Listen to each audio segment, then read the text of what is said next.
So hello everyone, and welcome to the European Schoolnet Academy thematic seminar dedicated to the topic of how teachers learn. My name is Sefi Saltidou, and alongside my colleague Benjamin Hertz will be your hosts for this seminar. Ben and I are both members of the pedagogical team at European Schoolnet, specializing in online learning, online teacher training, education, and instructional design. We're specifically focused on exploring innovative teaching and learning methods and providing support to teachers as they navigate the ever-evolving challenges in the classroom. Hello, Ben. Good afternoon, and thank you for co-hosting the event with me. Hi, Effie. Hi, everyone. Good to see you all here and look forward to this seminar today and tomorrow. I'll be chairing the panel discussion tomorrow, so I very much look forward to continuing the conversations that we're starting today with the keynote from Kay. Look forward to it. Thanks. Before we get into the main discussion, let's quickly review some housekeeping points to make sure everyone has a smooth and interactive experience. First, if you experience any technical issues during the seminar, please try logging out and logging back in. If the problem persists, feel free to send us a message in the chat and we'll assist you right away. As we move through the session, we also encourage you to participate actively, engage with us in the chat, and share your thoughts and questions, as these bring great value in our discussions. Your questions will be addressed throughout the session, but we also have a dedicated Q&A session towards the end. Currently, your microphone and camera is also muted.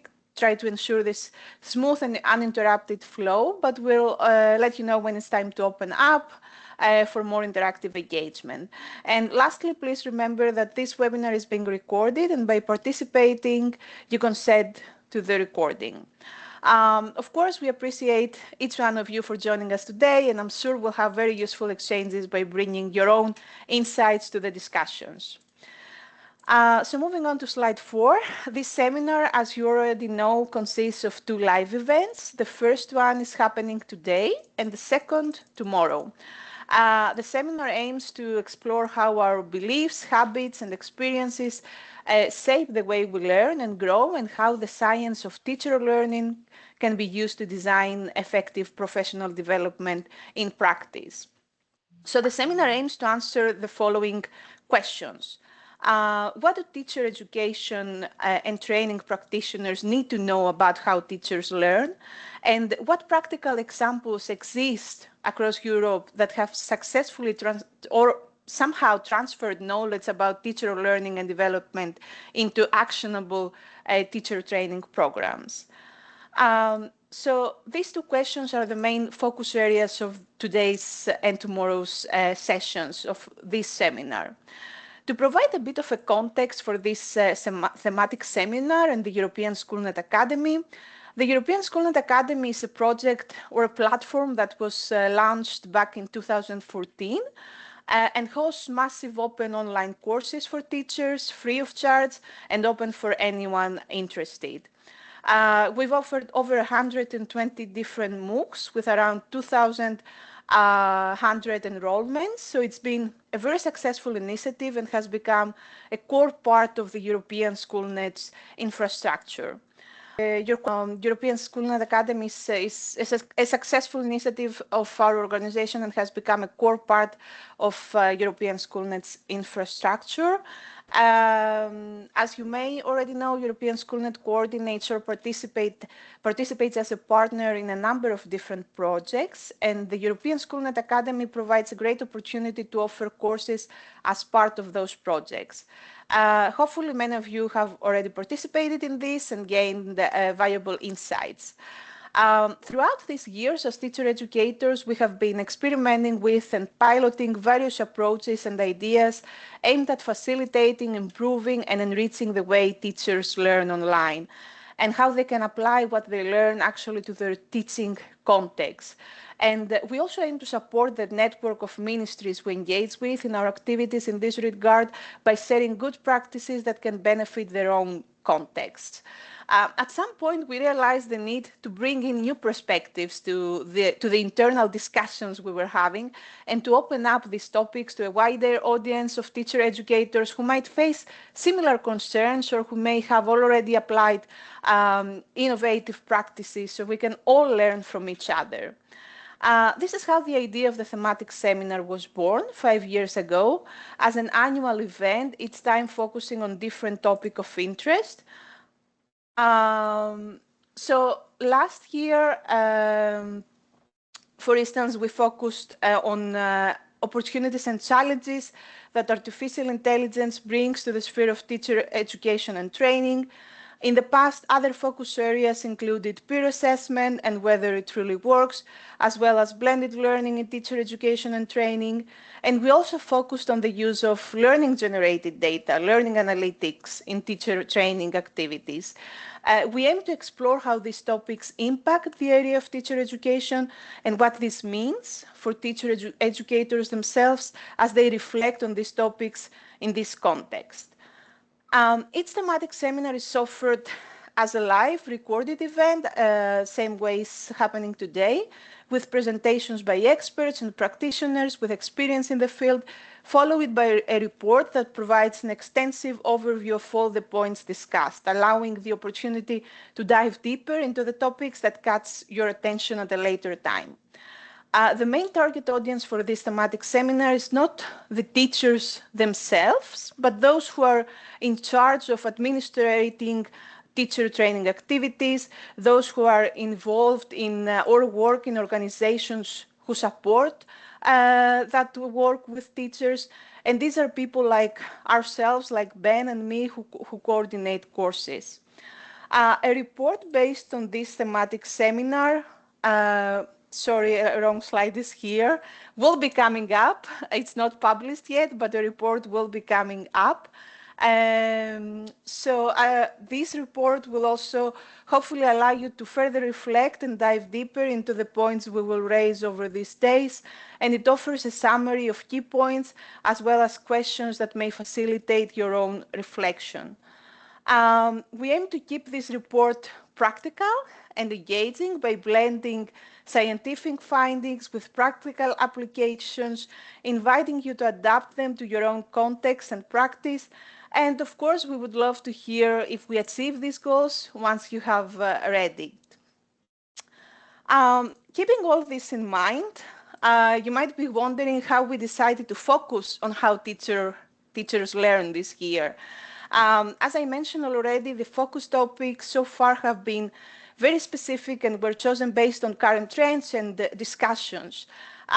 This year, we decided to take a more comprehensive look, going back to the fundamentals, we could say, or the overarching ideas of how we approach professional development for teachers and what this means for the day-to-day design of our activities at European Schoolnet Academy.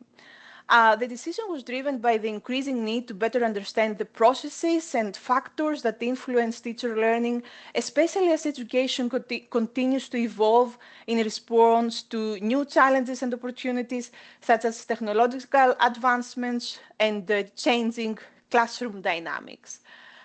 We've often seen that even though some training offerings seem successful and innovative in a sense, sometimes they fail to meet teachers' needs and help them translate insights into effective classroom strategies, connect with their day-to-day practices, and be easily adapted to their unique contexts. So this means that there is a gap we need to address there. So the gap relates to translating research findings relevant to our focus topics into actionable steps that can inspire and shape our next teacher training initiatives. The effectiveness of these new approaches we wish to test may vary, of course, depending on context and implementation, but sharing the challenges faced and the impacts observed can stimulate further reflection, spark new ideas, or encourage more research and experimentation among teacher educators in their own context. And that's where the value of these events truly lies. As you will come to realize during these 2 days, this topic is quite complex with many factors at play, but the goal is is to start recognizing these factors and perhaps valuing them differently when designing teacher training activities. So without further ado, I would like to welcome the main speaker of today's session, Professor Kay Livingstone, who will introduce us to some key insights that relate to the first two questions raised at the beginning. Kay Livingstone is a professor of educational research, policy and practice at the School of Education at the University of Glasgow. She works very closely with and advises policymakers, teachers and key educational stakeholders at international, national and local levels. And her areas of research include teacher education, professional development, leadership and mentoring, innovation in teaching and learning, and digital literacies.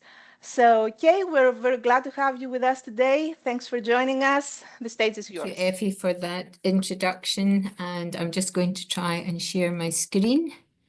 Let me just hopefully make that available to you. And I'll put it onto presentation mode. Yeah. So thank you for that introduction, as I said, and thank you for inviting me to speak about how teachers learn. Over my 35-year career working with teachers and teacher educators, I've been interested in and been researching how teachers learn locally, nationally, and internationally. It's complex, and thank you to those participants who have posted on the Padlet today before the seminar responding to the questions that we posed. I can see that participative and collaborative approaches to learning are mentioned in the responses, and as teacher educators, we already know and are aware of how important the features of collaboration and participative approaches are. However, my challenge to you today is to think about how they work in combination with other factors that influence teachers' learning. My presentation is in two sections. In the first section, I will discuss the many and interacting influences on teacher learning, which can seem overwhelming.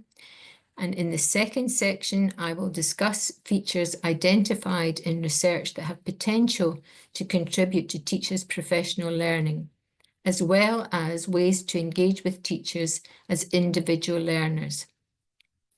As we know from research how important active learning and collaboration are, I do not wish you to become a completely passive audience. So after the first section, I will pose two questions to enable some interaction between us. So please do put your responses in the chat.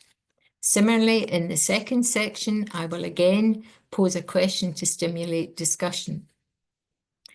Thinking about how teachers learn and how they can best be supported in that learning is complex, and diverse settings are changing and developing all of the time.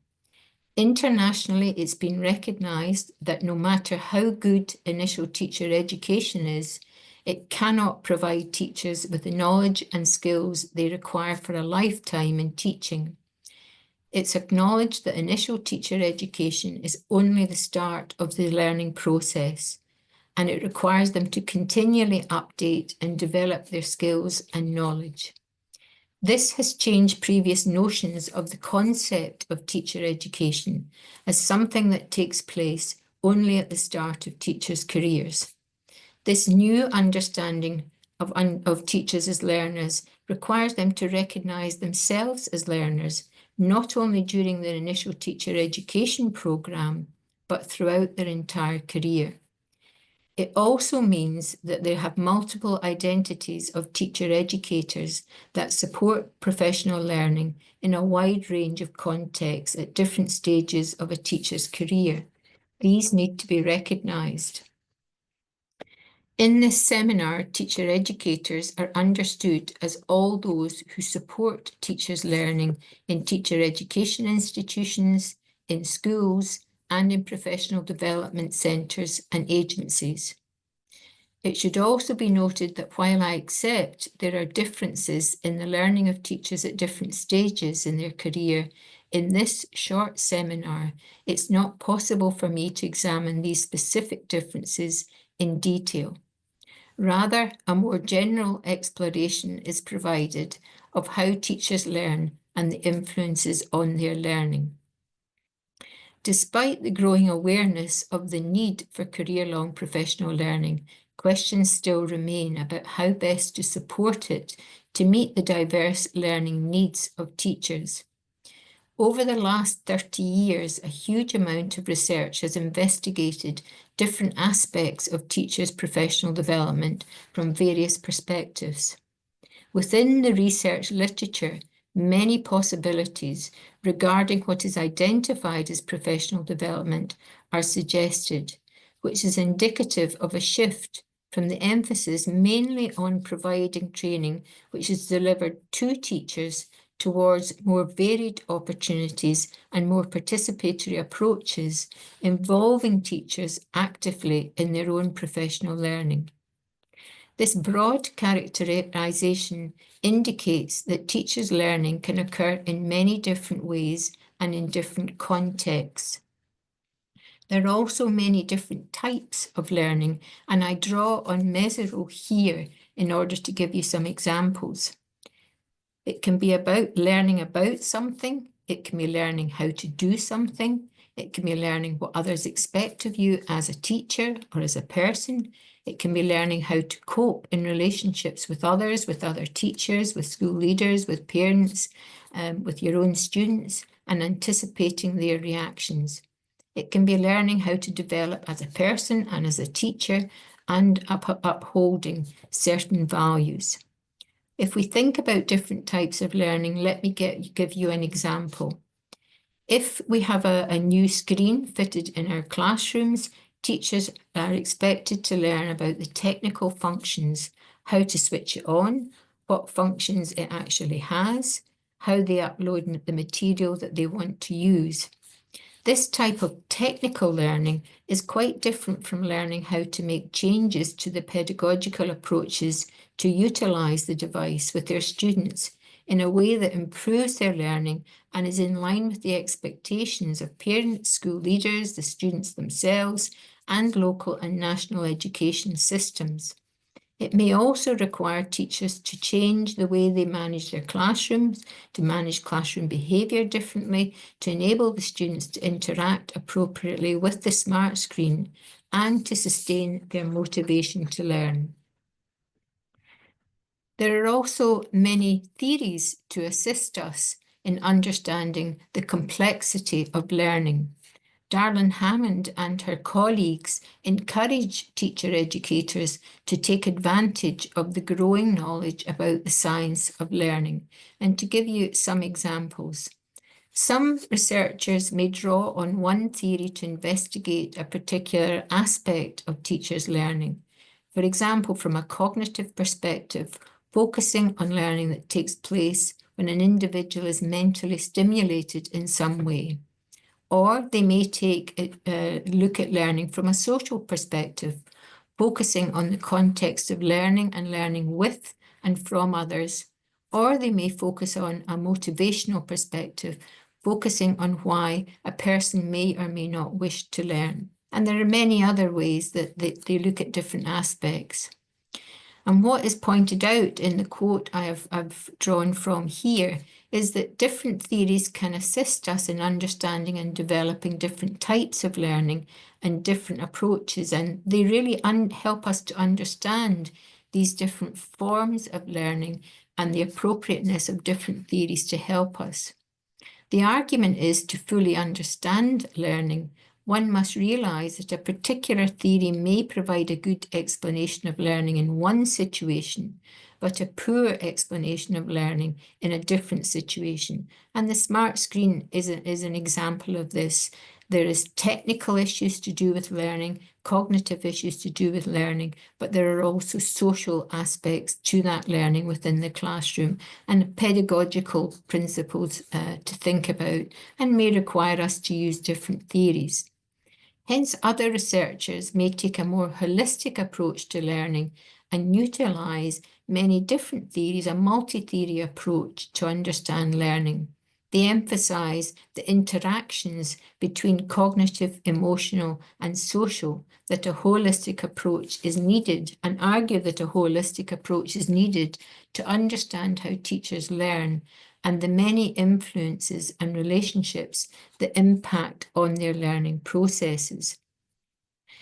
I draw here on Illyris's theory of learning to illustrate, to give you one example of a holistic learning theory.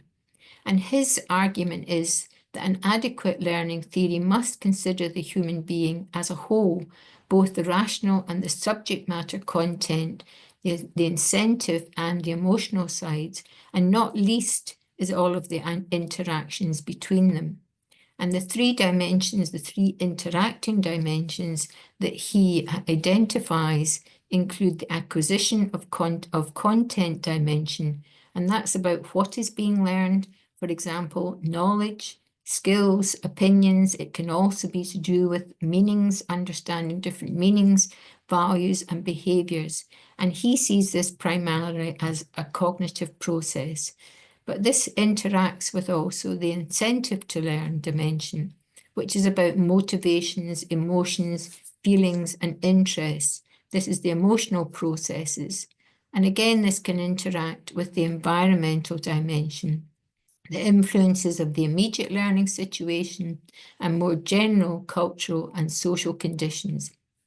And he calls this the social processes. These three dimensions of learning and the multiple and dynamic interactions between them highlight the complexity of learning for us in terms of understanding how teachers learn, and understand the challenges for us as teacher educators in knowing how best to support teachers in their learning. This complexity about how people learn explains why researchers draw on many different theoretical perspectives to help us understand learning, and why there's been a proliferation of research studies investigating the many different ways that teachers learn.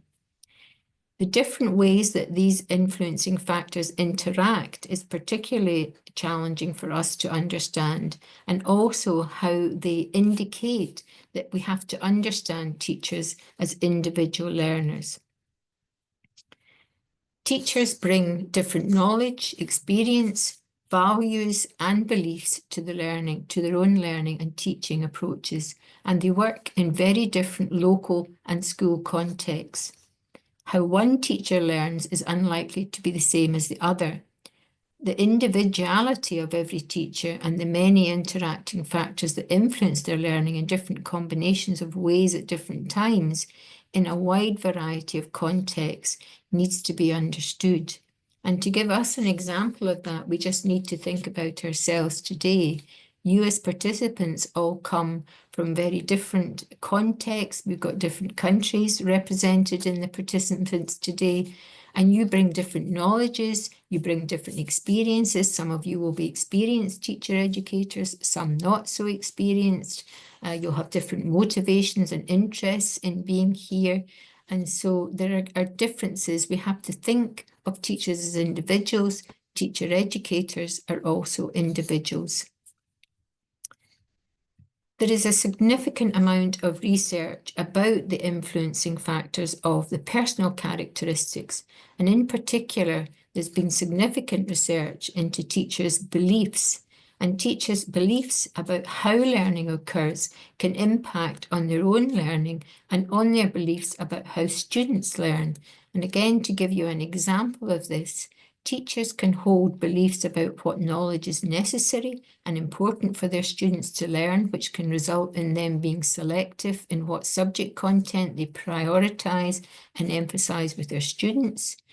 They can have beliefs about how students learn best, resulting in them favoring more teacher-centered or more student-centered pedagogical approaches. And also they can have beliefs about the students' ability to learn, which may impact on how they interact with them and include particular students in classroom activities.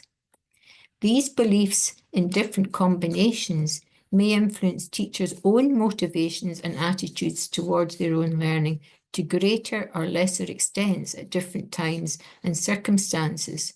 So, for example, if they have particular beliefs about how students learn best from a student-centered perspective, then any kind of professional learning that is offered to them, it takes a different perspective, may not particularly motivate them, as they may not necessarily see it as relevant. So there are differences in the way the factors that we've discussed around beliefs and around personal characteristics work in combination with one another. And again, what this tells us is that for some teachers, the beliefs that teachers have may be deeply embedded and may be long-standing, while for others, they may be able to change their beliefs by engaging in professional development and through experiences, where others may find it more difficult and hold firm to the beliefs that they originally had about the professional learning. And Mesereau points out that what we bring as individuals is different frames of reference, and we bring these frames of reference to every experience. We bring the assumptions that we have, we bring the experiences we have, we bring the knowledge we already have, and they act as filters that shape our expectations, our perceptions, our feelings, and also shape our line of action and how we approach any new learning activity that may well be offered to us. So while it's increasingly common for teachers to utilise strategies to identify students' prior knowledge and motivations to learn, to plan next steps in learning and teaching, research shows us that insufficient attention is given to understanding teachers as learners with their own individual and cultural histories, formed by their beliefs, their assumptions, and their experiences. And what is required is support for teachers to uncover and confront these prior beliefs and attitudes to learning and reflect on the impact that they may have on their practice. However, this is seldom an integral part of professional development. To understand these beliefs and motivations and understand more about teachers' own learning, I'm just moving my own video focus here so that I can actually see the, let's see if we can do this. Oh, we seem to have lost the connection, that's better. So to understand teachers' beliefs and motivations about their own learning, as I said, requires different forms of learning to be designed to engage with and listen to individual teachers. The only way to understand what you bring today is for me to engage with you and ask you what stage of experience you have as a teacher educator, to find out from you what you know already about the different influences. And similarly, we need to try and understand teachers in terms of finding out what they bring, what is their starting point for learning. And that the way of doing that is engaging with them. We cannot ignore the different starting points of teachers as learners. We cannot ignore the different contexts that they teach in. We need to encourage them to be able to share their views about their starting point and take responsibility for sharing these views and not being silent in terms of what they bring to the professional learning. One approach to do this that's been shown to be effective is a professional learning conversation with a mentor. This, through my own work, has enabled me to be able to engage with teachers and find out more about their starting point and use it then to plan the kinds of things that they may do next in their professional learning with them. Mentoring is not only relevant to new teachers, it's relevant to teachers at all stages of their career and should be integral to teacher education programs at the initial stages and also professional development for teachers in school. This kind of difference in how we work with teachers shows us that we need different teacher educators, both within the initial teacher education process, to be able to connect with teachers in a way that allows them to understand more about the individuality and the multiple different influences. And the emotional influences on individual teachers' learning cannot be dismissed. We need to consider them. Both beginning and experienced teachers may be unaware of the influences on their learning and the sources of their beliefs and their feelings about beliefs. And Corthagen's research, He emphasises if the aim is to promote teacher learning, it cannot be achieved by professional development that's designed only to focus on their cognitive thinking. In his view, reflection is indispensable in terms of professional development.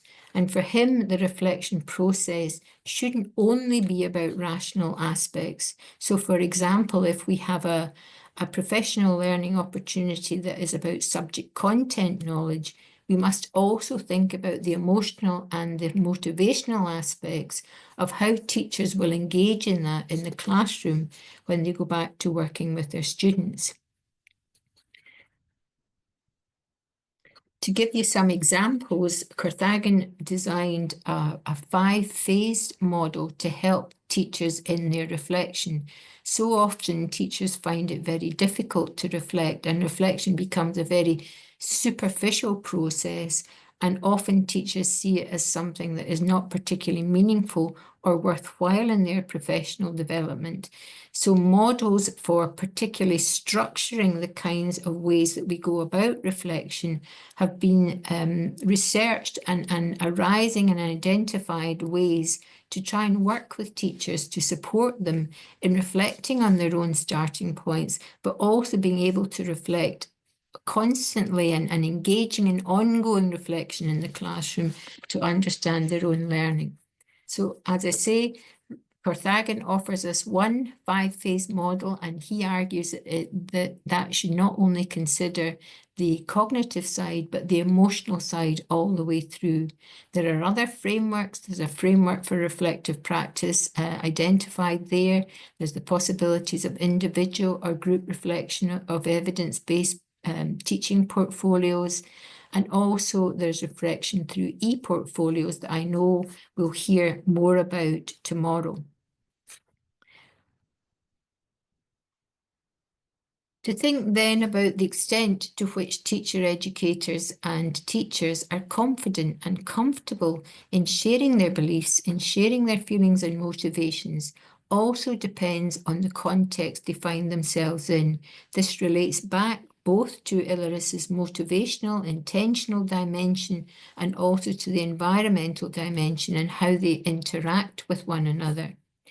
Fives and Gill have engaged in a comprehensive study of beliefs, and their argument is that teachers' beliefs exist within a complex, interconnected and multidimensional system with potentially contrasting beliefs that are or are not enacted in given moments of practice due to a variety of factors that are situated within teachers' social context. So the sense of the interaction and the combination of these multiple factors is dynamic rather than static, and it is not only dependent on the individual personal histories that teachers bring, their frames of reference. It also is dependent on the social context they find themselves in. So the teacher's beliefs may be filtered by the values and beliefs about learning held by the school context in which they work, and or be influenced and shaped by the national education system or wider society. It's necessary then for us to understand not only the micro level in terms of what the individual teacher brings, but understand more about their starting point within the school and within the wider social and educational system. All these factors will contribute to the teacher's willingness or not to engage in professional learning and change their practice. For example, have they been sent by schools to engage in a professional development rather than the motivation being internal to them?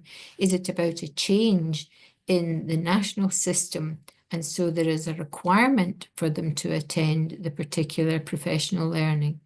So what we see then is teacher learning can be influenced by school policies, by their routines, by school leaders, by other teachers through the individual and collective beliefs and approaches, motivations and attitudes when working with their peers. It can be influenced by the curriculum that has to be taught and by the pedagogical and assessment approaches that are valued and embraced within the school, the local community and the national education system. Teacher learning can also be influenced by a teacher's own students, their responses to subject content, to learning and assessment, as well as the questions they ask and their engagement or lack of it within the classroom processes. So teachers will feel they may need to learn something, they may be motivated to learn something because of their students' reactions, or it may be hindered by the students where they're losing confidence in relation to some of the skills and knowledges that they feel they have.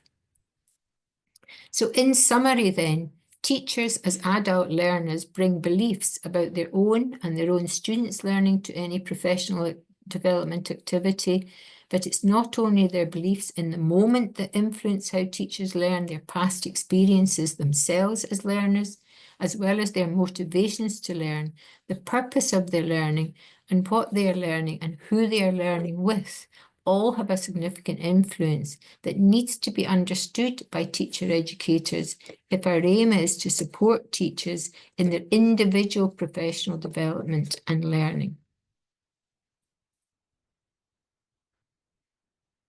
So, when we start to think about ourselves, we're not only trying to understand teachers as learners, we have to think about teacher educators as individual learners too, and your own learning and the beliefs that you hold about teaching, as they may be influenced by many factors. If the expectation is for teacher educators to support and enable teachers to reflect on their beliefs and the multiple influences on their learning, and to identify their starting points for learning, then teacher educators also need to be given time and support to reflect on their own beliefs and motivations and the implications for their practice with teachers. So I challenge you now to think about yourself as a teacher educator and how your own beliefs, assumptions and expectations about your own learning and teachers' learning have shaped your teaching approaches. And also, what support do you as a teacher educator need to reflect on the influences your beliefs and assumptions have on designing and implementing professional development opportunities for teachers? And I'll pause there and I'll hand over to Effie to chair this bit of the discussion. Thanks, Effie. I've posted these questions in the chat as well, so you'll have them. Yeah, well, these questions require some deep thought, Kay. They're quite, yeah, complex, I would say. So I will leave some time for the participants to respond. And in the meantime, maybe I can also share some responses shared in the Padlet, which I can also, of course, share here as well. So we see some interesting responses here. So we see some questions, some responses regarding the questions that Kay just asked, and I'm going to pick up on those. So for instance, Edward from Catalonia mentions that we teachers tend to teach the same way we learn. So this means that our instructional approaches are heavily influenced by our own learning experience, whether they were traditional, innovative, or a mix of both. If we learn, for instance, in a more teacher-centered environment, we might naturally default to that style in our own classrooms. Conversely, if we experienced more interactive or student-centered learning, we're more likely to adopt those approaches. And this tendency can be both a strength and a limitation, I think. On one hand, it provides a sense of familiarity and confidence in teaching, but on the other hand, it can make it difficult to adopt new research-based methodologies that may better suit today's diverse learners. So recognizing this bias is essential for professional growth, I would say, by reflecting on our own learning experience and intentionally exploring new pedagogical strategies, we can expand our teaching repertoire or adapt to the needs of our students and create more effective and engaging learning environments. There are not many responses here, but if you want, you can add yours. There is still time if you want to share your perspective.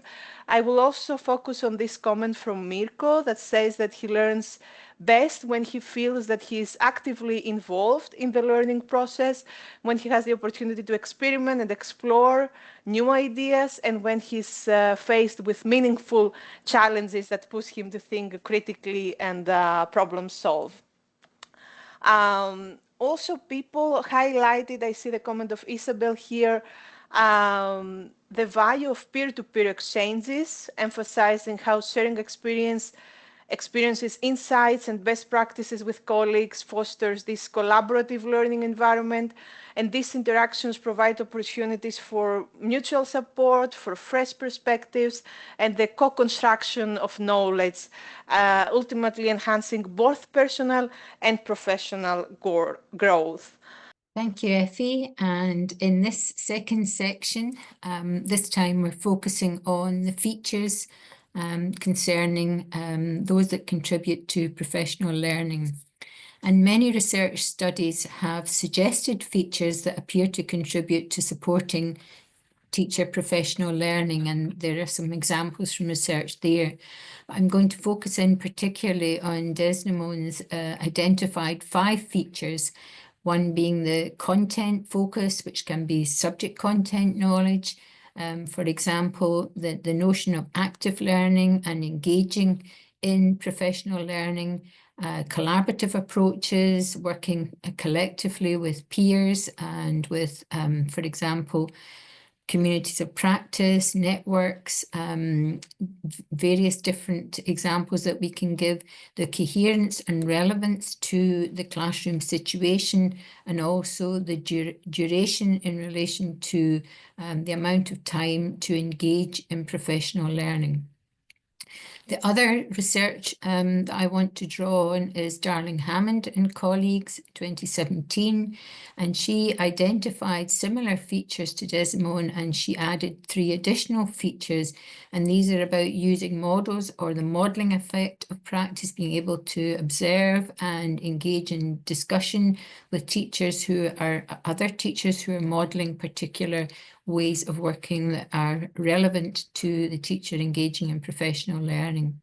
Also, more and more evidence in research, and also through my own research, engaging in mentoring, peer mentoring, group mentoring, online mentoring is also an opportunity that has been researched more recently, and engaging with some kind of expert support in a specific area. Opportunities for feedback and reflection. We've already talked about reflection in the first section and the importance of that, and also in terms of specific feedback that can be given in relation to moving your professional learning forward. And again, this really requires that engagement on a one-to-one basis, and also thinking about different types of feedback which can come from engagement through more than that one-to-one approach. So thinking more about these particular features, Desdemona emphasises particularly that what we should be thinking about is the features of professional learning, and these features, the features of an activity that make it effective for increasing learning and changing practice, rather than on the type of activity. So thinking more about what is it about the professional learning that is effective or contributing to professional learning being effective. Is it the collaboration? Is it some kind of individual approach? Is it working together with other colleagues? Is it ensuring that it's really related clearly to the school practice? What's the actual feature, rather than thinking about planning a workshop or a study group, and thinking about what's the purpose of the learning?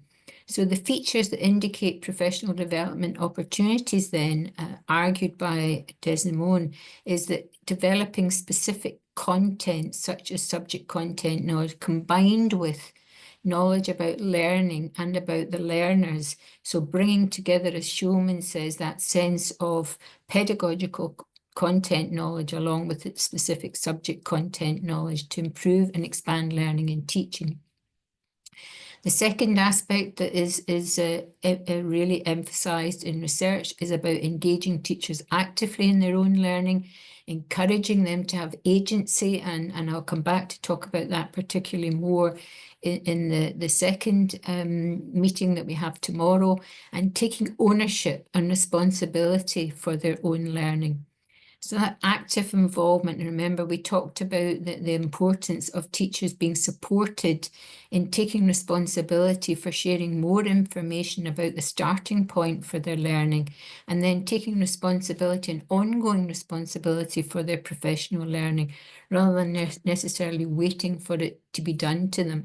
So that sense of the active involvement of teachers in their own learning is needed to raise their awareness of the influences of their embedded personal histories. Unless they share them with us as teacher educators, then we are not going to know more about these personal learning histories, and also the frames of reference that they bring that filter that learning process for them, in terms of being able to support them in developing the learning and enabling that transformative change in their practice.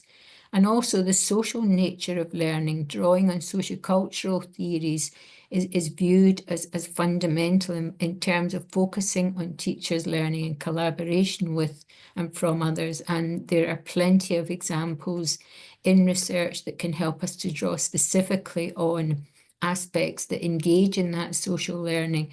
I've mentioned professional learning communities. These can be online professional learning communities. They can be formal professional learning communities. They can be informal professional learning communities.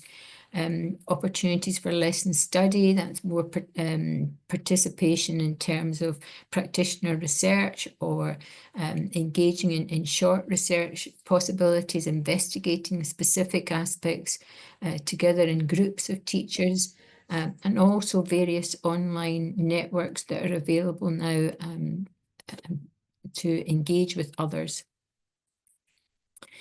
So no matter how much external effort is made to shape practice, what matters is the making meaning once they go back to the classroom. So no matter what the choice of professional learning is as a starting point, what they do with that learning in terms of how they make sense of it in their classrooms is emphasised by Wenger and many other researchers in research literature.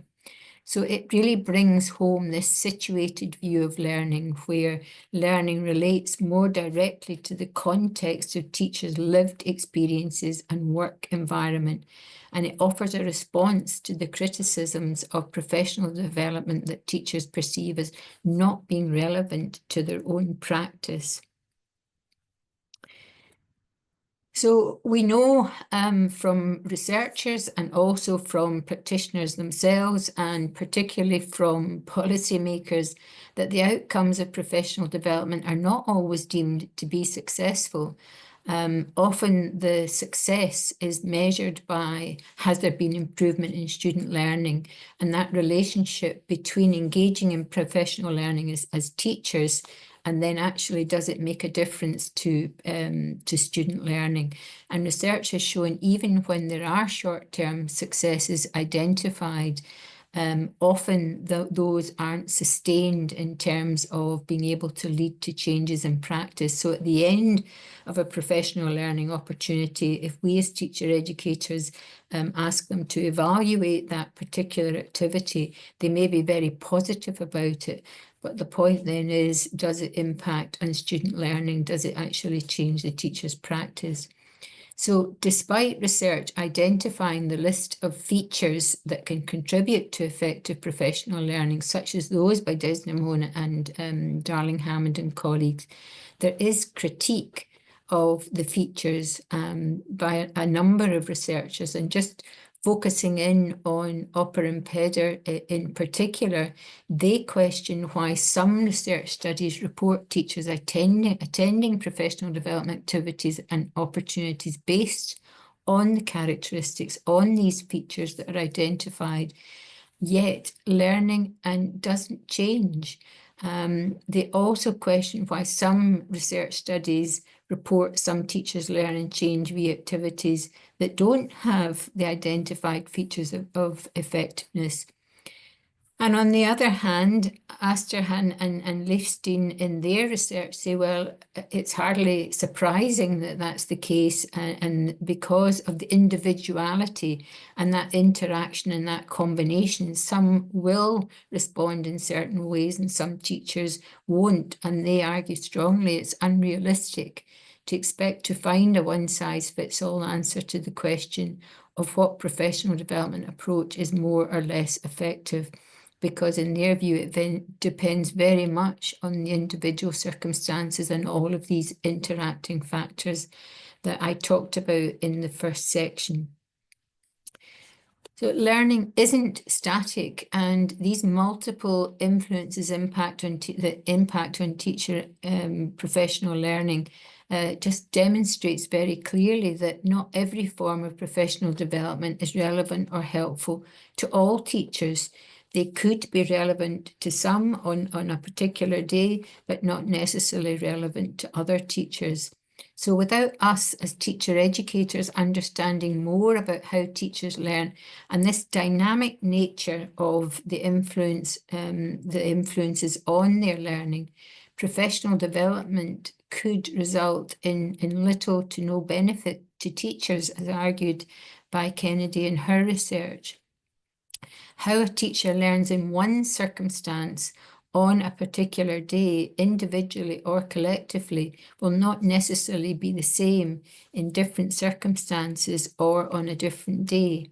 Change can occur in one area of influence, but may not necessarily lead to change in another.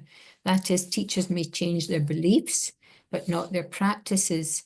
They may change their practices, but not their beliefs, and ultimately may change their practice, but not the learning outcomes of their students. So there's many factors that we have to really interrogate, and understanding and facing up to the complexity of the learning process and having to engage with teachers to really understand their personal histories, their context, these interacting beliefs and how they act on them in their learning is fundamental to us as teacher educators in order to find out and investigate how best to support teachers in their own learning. So in summary, how a teacher learns depends on the individual characteristics, their personal histories, their values, their beliefs, and their motivations, the context in which they learn and teach, and the influences from the wider education system and societal context. It's necessary for teacher educators to understand more about the different types and purposes of learning and what forms of teacher professional development support teachers best in the different contexts and circumstances.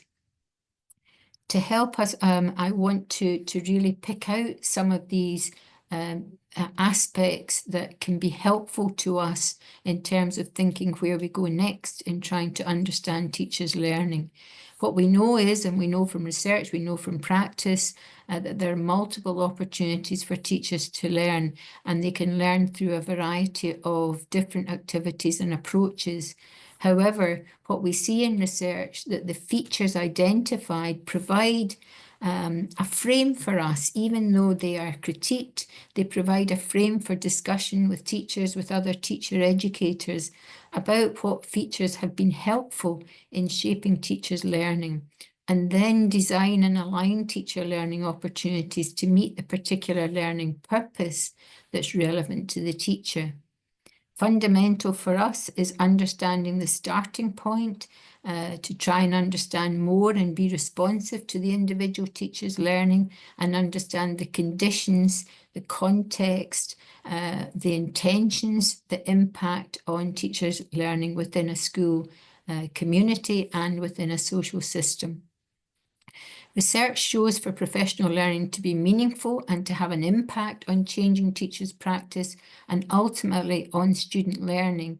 It needs to be integrated into the daily work of teachers in their own classroom and school community with ongoing collaboration and support from others in school.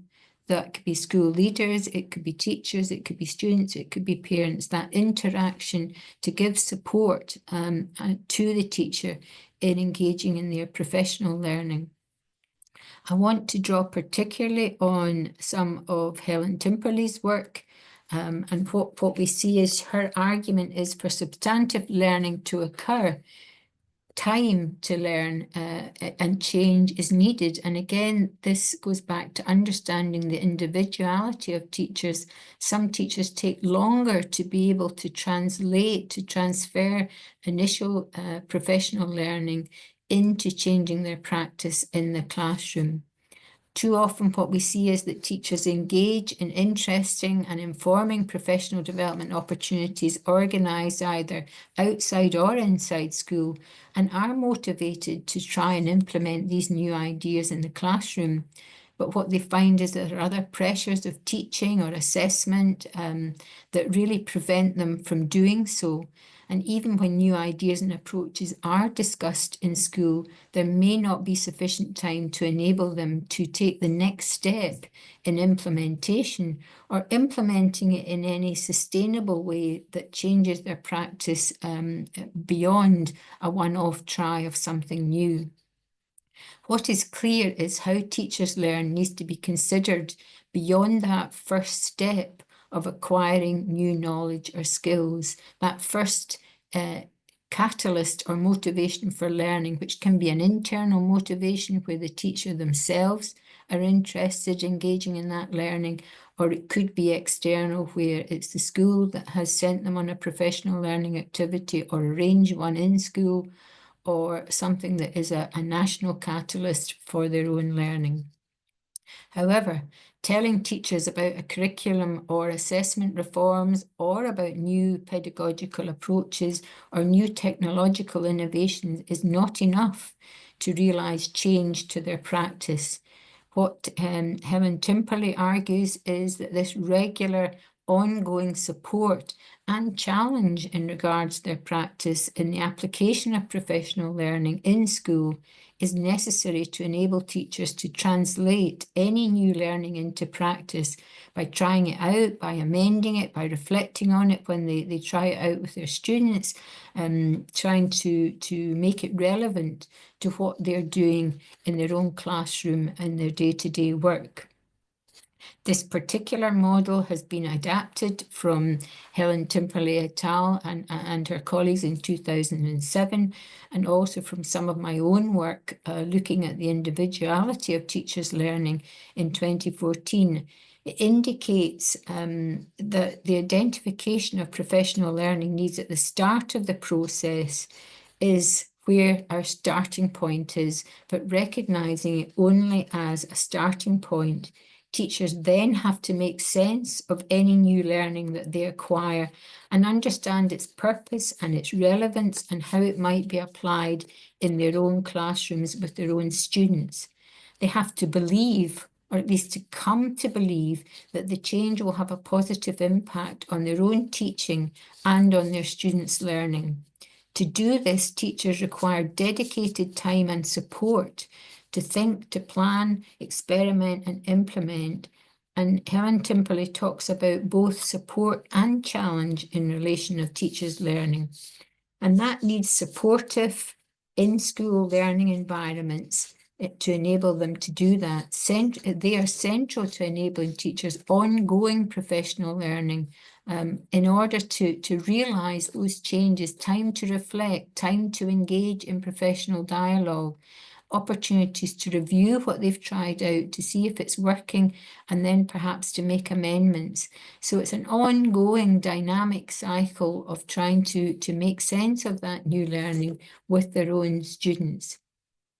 The model highlights the importance of us understanding professional development beyond the provision of one type of professional development, such as courses, conferences, or workshops. So rather for teacher learning to occur and to lead to change and impact on teaching and learning, it needs to include different types of learning and different types of support in line with specific learning needs in contexts which value formal and informal day-to-day professional learning in schools.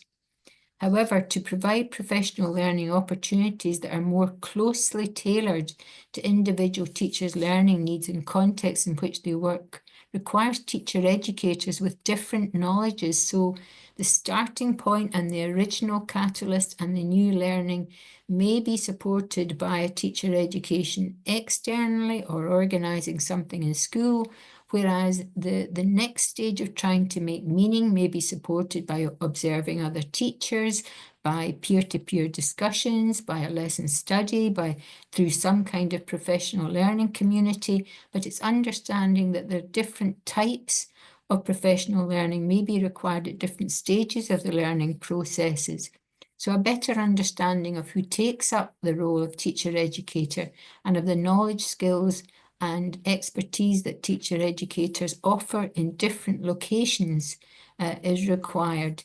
Teacher educators also need to understand their own learning needs, as well as increasing their knowledge of the purpose and features of different types of professional learning and how they contribute to addressing various learning needs in order to provide meaningful and relevant support to teachers.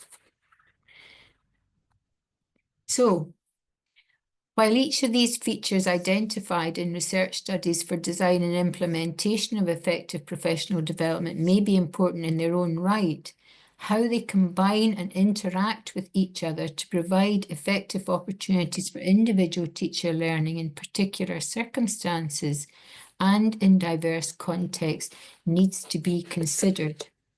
In conclusion then, my challenge to teacher educators, to you as learners, is to utilise more learner-centred pedagogy when designing professional development opportunities, which includes, for example, a focus on teachers as individual learners, their learning needs, their readiness and willingness to learn, understanding the purpose for their learning and providing the conditions for learner development, autonomy and agency in the learning process. So my question to you to consider now is, how do you take account of a teacher's individual learning needs when you're designing, planning and implementing professional development opportunities for them? And I hand back to Effie. Thank you, Kay. The question is posted in the chat as well. So yeah, you're all invited to reflect on that and share some first thoughts about how you take into account the teacher individual learning needs when you're designing and planning and implementing professional development opportunities for them. In the meantime, maybe I can raise some questions I see in the chat, whether the culture of rote learning, note-taking, and emphasis on grades and scores, which parents or stakeholders in education often support, be the reason why changes from professional teacher development are short-lived. So the question I think here mainly relates to the culture of grading and all this kind of structure system we have in place and how this impacts the professional development opportunities we are designing for teachers and teachers also engage with. What's your response to that, Kay? It's a question I've had many times over the years because national systems of education, of assessment, exams come up again and again, the opportunities to and curriculum change as well as assessment. So both things influence. Some are very clear about I have to get through a syllabus of curriculum. Others are very clear there's an exam at the end of it all. And so I really have to stick with this programme. And the difficulty is that the sense of the individual learner doesn't fit that kind of model. And what's interesting is that when we've been engaging in a piece of research looking at teachers across 16 different countries, and the circumstances in which they learn are very, very different in that we've got decentralised countries, we've got centralised countries. And some of the teachers, despite these really difficult circumstances, have found a way in their classroom to ensure, on the one hand, that they are managing to fulfill the curriculum, but actually engaging in some of these active learning methodologies and finding that it brings that confidence in learning through that engagement. And actually, the results are as, if not better, at the end of it. The difficulty is having the agency to do so, having the confidence to do so. And it is difficult in circumstances where risk-taking and the sense of, because the prioritising of student learning is always at the forefront of teachers' minds. So it isn't easy. And it is about, in professional learning, giving teachers more confidence of their own agency and how we can support them peer-to-peer when the circumstances nationally or locally are not favourable for them in the classroom. And another relevant comment is that people highlight these diverse needs teachers have, and there's a very they are all working in very specific contexts. So indeed, this needs analysis is essential to design the effective professional development. Or effective is maybe is a big word, but professional development that aligns a bit better with their specific needs.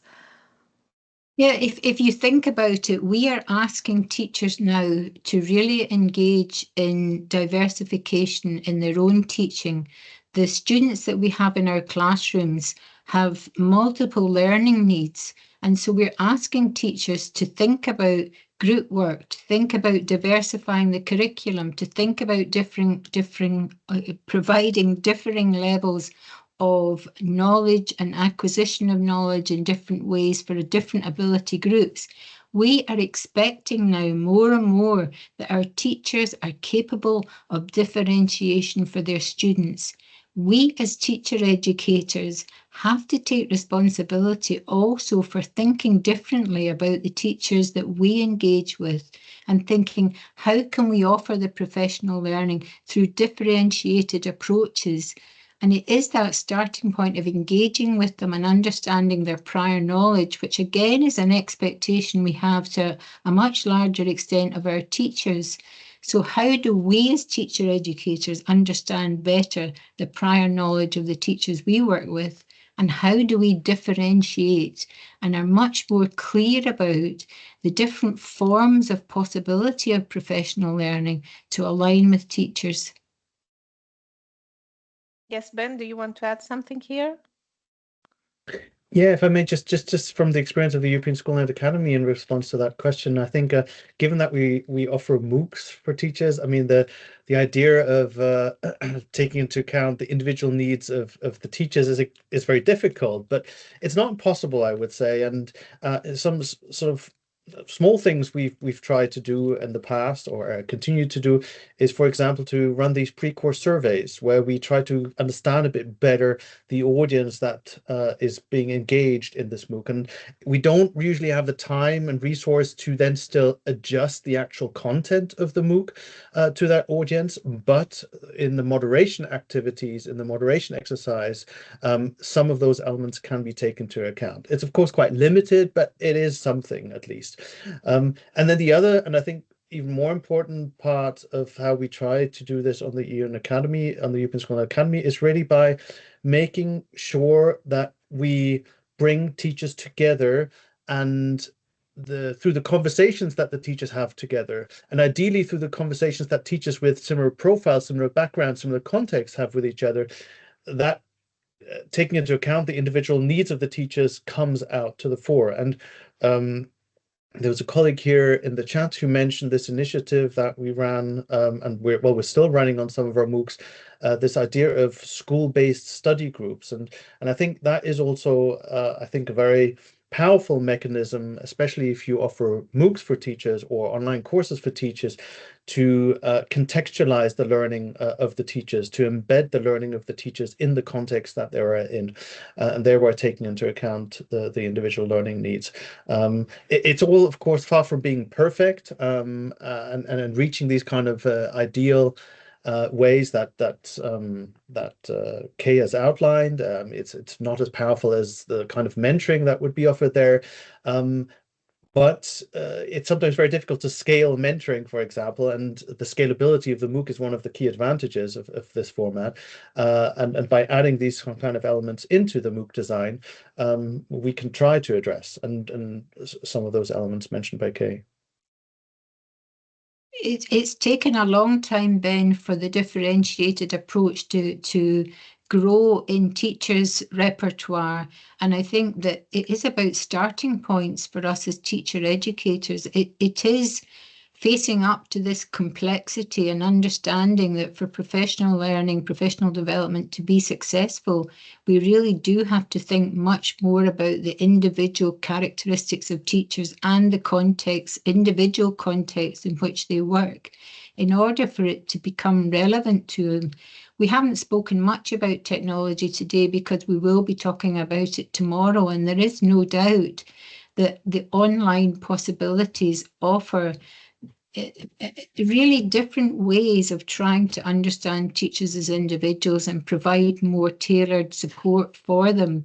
I think it's a question of again, thinking about what form of professional learning is appropriate for particular learning needs. And that for me is about also looking at different blended learning. So being very clear that just as we saw with the theories, some work in some circumstances and not in others. Some professional learning opportunities work in some circumstances and not in others. So it is this being much clearer about what features work when and in what combination.